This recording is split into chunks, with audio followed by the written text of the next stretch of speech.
है आपका हमारे चैनल दिव्य सृजन स्पिरिचुअल में। और आज हम आपके समय जो विषय लेकर आए हैं वह विषय है सामवेद का। पिछली वैदिक चर्चाओं में हमने ऋग्वेद और यजुर्वेद पर चर्चा कर दी है। उसकी जो वीडियो है वो उपलब्ध है हमारे चैनल पर, आप उसे जाकर देख सकते हैं। और आज जो है सामवेद पर हम एक चर्चा लेकर आए हैं। एक परिचय सामवेद का आपको इस वीडियो से प्राप्त होगा, जिसके अंतर्गत सामवेद के विभाग, सामवेद की शाखाएं, सामवेद की ऋचाएं, मंत्र और उसकी पद्धति जो है, उसका जो परिचय है, एक समग्र जानकारी आपको प्राप्त होगी। तो हम इस यात्रा पर चलेंगे, सामवेद को समझने की यात्रा पर हम आगे बढ़ेंगे और सामवेद को हम एक एक कर कर समझेंगे कि आखिर सामवेद हमें क्या समझाना चाहता है। तो एक एक स्लाइड जो है आपके सामने खुलती रहेंगी और आप उसे देखते रहेंगे और समझते रहेंगे कि यह क्या कहा जा रहा है। इन स्लाइड्स के माध्यम से सामवेद का कैसा परिचय दिया जा रहा है। तो मित्रों, यह लाइव हम लेकर आए हैं। यद्यपि एक लाइव तो हम लेकर आते हैं 9 बजे, लेकिन आज यह 7 बजे भी सामवेद के ऊपर जानकारी देने हेतु यह वीडियो यहाँ पर बनाया जा रहा है। तो आइए चलते हैं, आगे बढ़ते हैं और सामवेद के बारे में हम समझते हैं और जानते हैं। सामवेद गीत संगीत प्रधान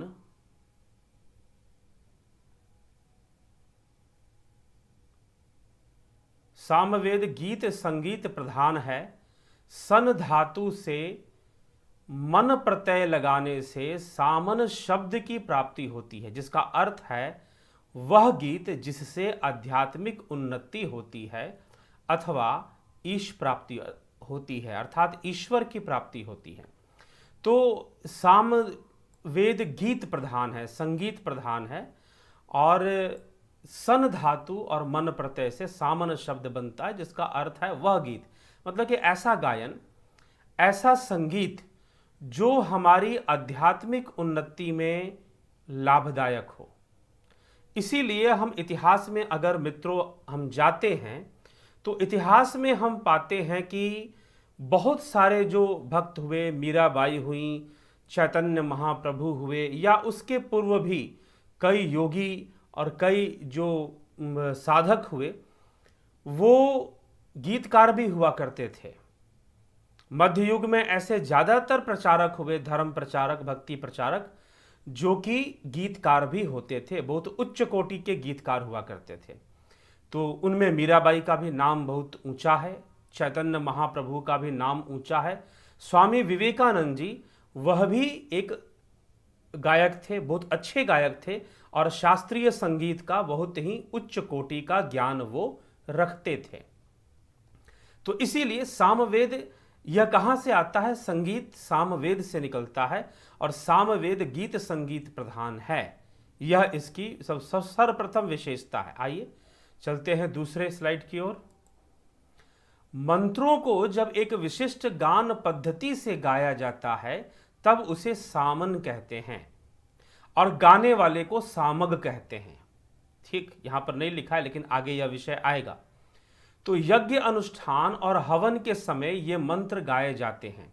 मतलब कि यज्ञ अनुष्ठान और हवन में मंत्रों को गाने की एक प्रक्रिया है, एक विशेष पद्धति से गाए जाते हैं, ऐसे ही नहीं गाए जाते, एक विशेष पद्धति से गाए जाते हैं। और यह गायन से आध्यात्मिक उन्नति भी होती है और जो है लोगों का मन भी लगता है और साथ ही साथ ईश प्राप्ति में यह इस प्रकार का गायन साधना का ही एक अंग है। तो संगीत भी साधना का ही एक अंग है। संगीत में संगीत सीखने के लिए भी साधना करनी पड़ती है, यह भी एक विषय है। आगे बढ़ते हैं। सामवेद के 2 भाग हैं, आर्चिक और गान। यह 2 भाग सामवेद के हैं। आर्चिक के अंदर मंत्रों का समूह होता है, मंत्रों का समूह और मंत्रों के अर्थ पर चिंतन किया जाता है आर्चिक नामक भाग में। और सामवेद का जो दूसरा भाग है वह है गान।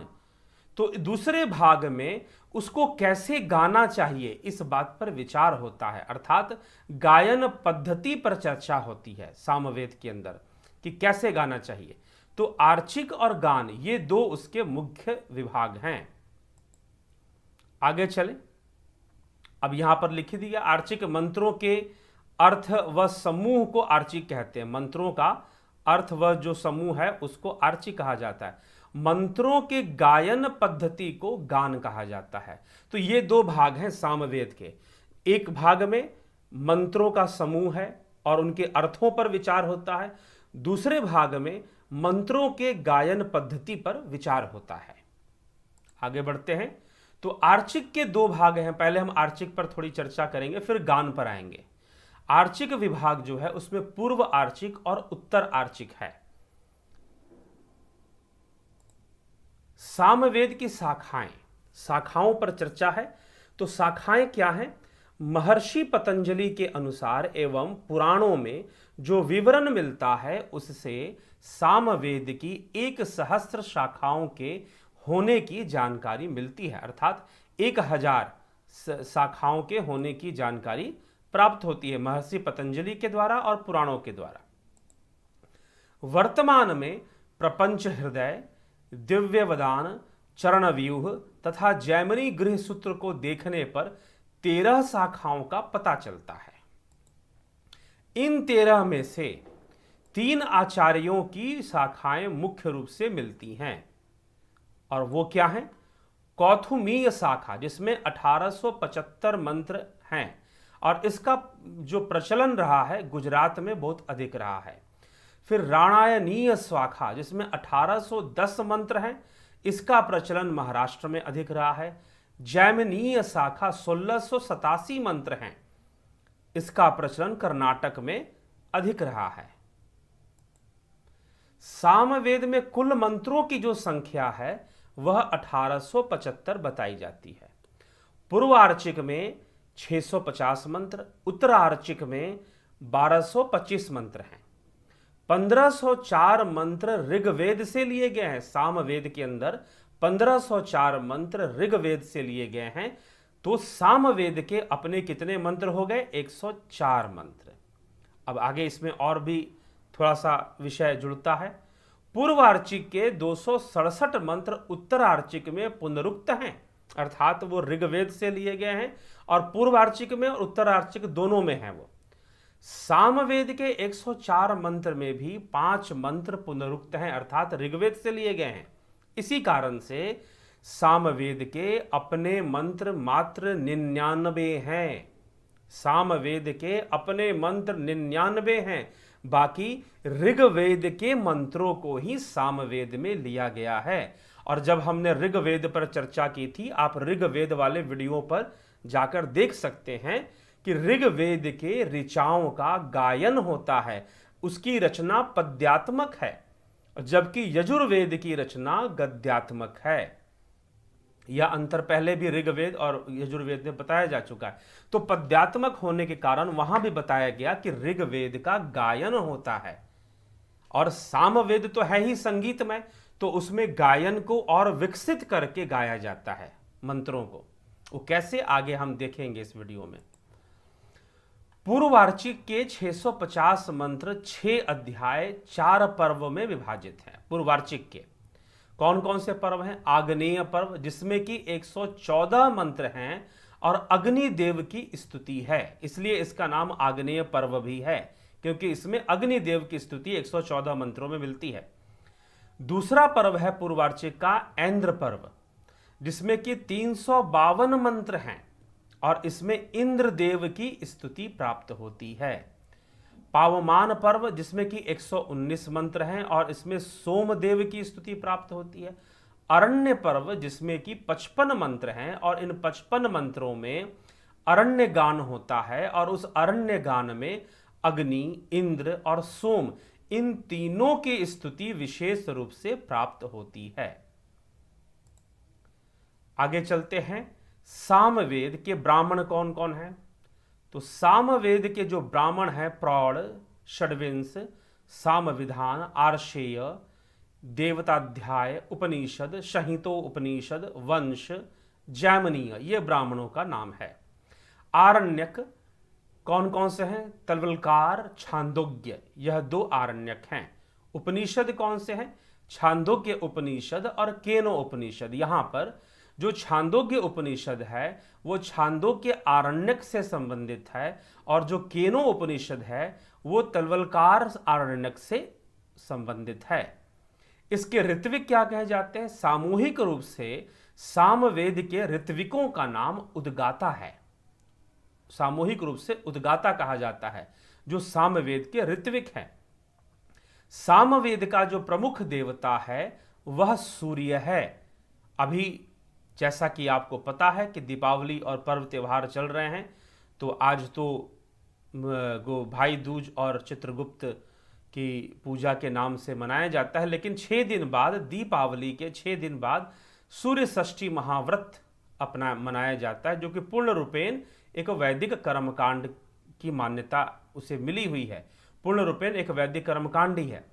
तो सामवेद का जो प्रमुख देवता है वह सूर्य है, आदित्य है, और इसके आचार्य जैमिनी हैं। आचार्य जैमिनी, महर्षि जैमिनी हैं, वो इसके मुख्य आचार्य कहे गए हैं। मीमांसा के भी आचार्य जैमिनी माने गए हैं। तो आइए हम आगे चलते हैं। सामवेद में नारदीय शिक्षा ग्रंथ में सामवेद की गायन पद्धति का वर्णन मिलता है, जिसको आधुनिक भारतीय संगीत में भी स्वरों के क्रम में सा रे गा मा प ध नि सा के नाम से जाना जाता है। तो सामवेद में 7 स्वरों की चर्चा है, जिनके नाम है षडज से सा, ऋषभ से रे, गांधार से ग, मध्यम से म, पंचम से प, धैवत से ध और निषाद से नी, जिसका अभ्यास भारतीय शास्त्रीय संगीत को सीखने के लिए अनिवार्य होता है। साम गान के प्रकार कौन कौन से हैं? तो ग्राम गान, अरण्य गान, उहगान और उह्य गान। तो ग्राम गान ग्राम व सार्वजनिक स्थान पर गाया जाता है। अरण्य गान वन एवं पवित्र स्थान पर गाया जाता है।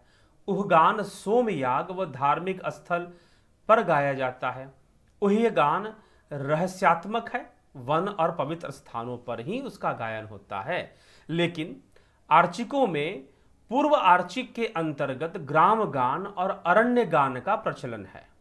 अर्थात पूर्व आर्चिक के अंदर जो मंत्र आते हैं, तो पहले तो आर्चिक में तो हम उनके अर्थों पर चिंतन करते हैं मंत्रों के, लेकिन जब हम गान के क्षेत्र में आ जाते हैं, गान के भाग में आ जाते हैं, तो उसकी जो शाखा है, कौथुमीय शाखा, उसके अंदर जो पूर्वार्चिक मंत्र हैं उनको ग्राम गान और अरण्य गान के अंतर्गत गाया जाता है। और उत्तरार्चिक के जो मंत्र हैं, उत्तरार्चिक के मंत्र कौमुदीय शाखा के अंतर्गत ही उत्तरार्चिक के जो मंत्र हैं उनको उहगान और उह्य गान के अंतर्गत गाया जाता है। इसलिए यहां पर आखिर में पूर्वार्चिक प्रथम दोनों में लिखा है और द्वितीय दोनों में, तीसरे और चौथे में उत्तरार्चिक लास्ट में लिख दिया गया है, इसी कारण से। तो आगे बढ़ते हैं हम इसकी चर्चा में। तो साम गान के मंत्रों के 5 भाग हैं। जो गान, अब हम गान पर आ चुके हैं, पहले हम आर्चिक पर चल रहे थे। तो गान में 5, पहले हमने गान में देखा कि 7 स्वर होते हैं, जिनके नाम भी बताए गए हैं 7 स्वरों का, और उन्हीं का अभ्यास होता है। अब है साम गान के मंत्रों के 5 भाग हुआ करते हैं। कौन कौन से होते हैं? पहला है प्रस्ताव, जिसके ऋत्विक होते हैं प्रस्तोता, और इस प्रस्ताव का जो गायन शुरू होता है हूं ओगनाई से होता है। हूं ओगनाई ऐसा कहते हुए मंत्रों का उच्चारण प्रारंभ किया जाता है। दूसरा है उद्गीत, जिसे उद्गाता, जिसके ऋत्विक मुख्य रूप से उद्गाता, और वैसे संपूर्ण सामवेद के ऋत्विकों को भी उद्गाता ही कहा जाता है। तो सबसे महत्वपूर्ण है उद्गीत और ऋत्विक, जिसका प्रारंभ ओम से होता है। श्वास भरकर लंबा ओम का उच्चारण करना होता है। हमने श्वास भरी, ओ,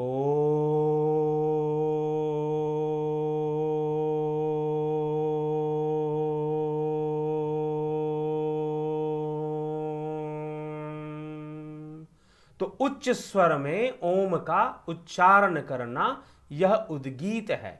तो उद्गीत से उद्गाता ऋत्विक है और ओम से उद्गीत का प्रारंभ होता है। तीसरा भाग है सामगान का प्रतिहार, जिसका ऋत्विक प्रतिहर्ता है, जिसमें कि दो मंत्रों को जोड़ देकर अंत में ओम का उच्चारण करते हैं। दो मंत्रों को जोड़ दिया जाता है और फिर अंत में ओम का उच्चारण होता है, उद्गीत का उच्चारण होता है। और चौथा भाग है उपद्रव, जिसका ऋत्विक उद्गाता ही है। उद्गाता ऋत्विक होने के कारण इसमें भी ओम का ही उच्चारण सर्वप्रथम होगा। और फिर निधन, जिसका ऋत्विक प्रस्तोता भी है, उद्गाता भी है और प्रतिहर्ता भी है। ये तीनों ही निधन के ऋत्विक माने गए हैं। ये तीनों ही निधन जो गायकी है, निधन गायकी जो है मंत्रों का, वो तीनों ही गाते हैं इसको। इसलिए प्रस्तोता, उद्गाता, प्रतिहर्ता। तो उद्गाता जो है उपद्रव और उद्गीत को गाता है, प्रतिहर्ता प्रतिहार को गाता है, प्रस्तोता प्रस्ताव को गाता है। तो यह इसका एक संक्षिप्त इसकी जानकारी है। आगे बढ़ते हैं। साम विकार, अर्थात गायकी में विकार भी आते हैं। तो वो कैसे विकार होते हैं? मंत्रों को गान का रूप देने के लिए जो उच्चारण में जो परिवर्तन किए जाते हैं उन्हें साम विकार। जैसे मान लीजिए कि कोई मंत्र लिखा है, उस मंत्र के उच्चारण में थोड़ा परिवर्तन किया गया ताकि उसको गाया जा सके। ठीक, जैसे कि हम भी अगर कुछ गाते हैं तो उसके उच्चारण में परिवर्तन तो ले ही आते हैं। तो उच्चारण में जो परिवर्तन आया है उसे साम विकार कहते हैं। और ये साम विकार 5 प्रकार के हैं: विकार, विश्लेषण, विकर्षण, अभ्यास, विराम और स्तोभ। तो पहला विकार, दूसरा विश्लेषण, तीसरा विकर्षण, चौथा अभ्यास, पांचवा विराम और छठा स्तोभ। तो अब इनका क्या तरीका है? इसके लिए हमें संस्कृत भाषा का ज्ञान लेना पड़ेगा अथवा शास्त्रीय संगीत का सही से ज्ञान लेना पड़ेगा, तब जाकर ये स्पष्ट होगा कि विकार, विश्लेषण, विकर्षण, अभ्यास, विराम, स्तोभ में कैसे उच्चारण किया जाता है। आगे चलते हैं। सामवेद का उपवेद गांधर्व वेद है। सामवेद का गायन करने वालों को सामग कहते हैं। ये हमने प्रारंभ में भी ऐसे बता दिया था, लेकिन लिखा हुआ नहीं था, लिखा हुआ यहीं पर है। सामवेद का गायन करने वालों को सामक कहते हैं। सामवेद 450 मंत्रों का, सामवेद में 450 मंत्रों का गायन नहीं होता। जैसे सामवेद में सभी मंत्रों का गायन होता है, लेकिन 450 मंत्र ऐसे हैं जिनका गायन नहीं किया जाता या नहीं हो सकता। सामवेद में 7 स्वर हैं, 3 ग्राम हैं। अब ये सब गान से संबंधित चर्चाएं हैं। आर्चिक से हम पहले कर चुके, अब गान से, तो उसका यह आखिरी स्लाइड है कि सामवेद में 7 स्वर हैं, 3 ग्राम हैं, 21 मूर्छनाएं हैं, 49 तानों का वर्णन मिलता है। जैसे कि देखिए ग्राम कौन कौन से हैं? मंद, मध्य, तीव्र। जो लोग थोड़ा बहुत हारमोनियम या वाद्य यंत्र वगैरह बजाते होंगे उन्हें इसका उनको इस बात की समझ अच्छे से होगी कि 3 प्रकार के ग्राम होते हैं, मंद, मध्य, तीव्र। उसे हम मंद सप्तक, मध्य सप्तक या तीव्र सप्तक भी कहते हैं। अगर हम हारमोनियम या किसी वाद्य यंत्र पर बैठे हैं तो उसमें ये सप्तक भी निकलेंगे, तो मंद, मध्य और तीव्र के नाम से निकलते हैं। अर्थात मंद, गले को नीचे करके गाना, गले को बहुत ही नीचे करके जैसे कि गाया जाता है, थोड़ा भारी गले से गाना, नीचे के स्वरों को लगाना, ये मंद ग्राम है। मध्य ग्राम, जैसा कि हम सामान्य बोलते हैं, बोलचाल में सामान्य बोलते हैं, सामान्य ध्वनि में, वो सामान्य ध्वनि ही मध्य है। तीव्र अर्थात स्वर को ऊंचा करके गाना, स्वर को ऊंचा करके गाने का जो प्रक्रिया है उसे तीव्र ग्राम भी कहा जाता है। तो ये 3 विभाग हमारे स्वर के बनते हैं, मंद, मध्य और तीव्र। अब 7 स्वर और 3 ग्राम, इन तीनों को मिला देने से 7 गुना 3 क्या हो जाएगा? 21 मूर्छनाएं बनती हैं, या 21 मूर्छनाएं बनती हैं। 7 स्वर और 7 स्वरों से मिलकर 49 ताने बनती हैं। तो जो लोग संगीत का अभ्यास करते हैं, शास्त्रीय संगीत सीख रहे होते हैं, वो सब जो है इन सब विषयों को जानते हैं। उनको इन सब विषयों को का अभ्यास, तानों का अभ्यास करना पड़ता है, मूर्छनाएं के बारे में जानना पड़ता है, मंद, मध्य और तीव्र क्या है इसका भी ज्ञान लेना पड़ता है। तो नीचे के स्वर जिसमें हम, जैसे कि एक मैं आपको उदाहरण दे रहा हूं यहां पर गाकर, ओम, ये थोड़ा मंद में चला गया, ओम, ये मध्य में चला गया, और अब तीव्र में जाएंगे,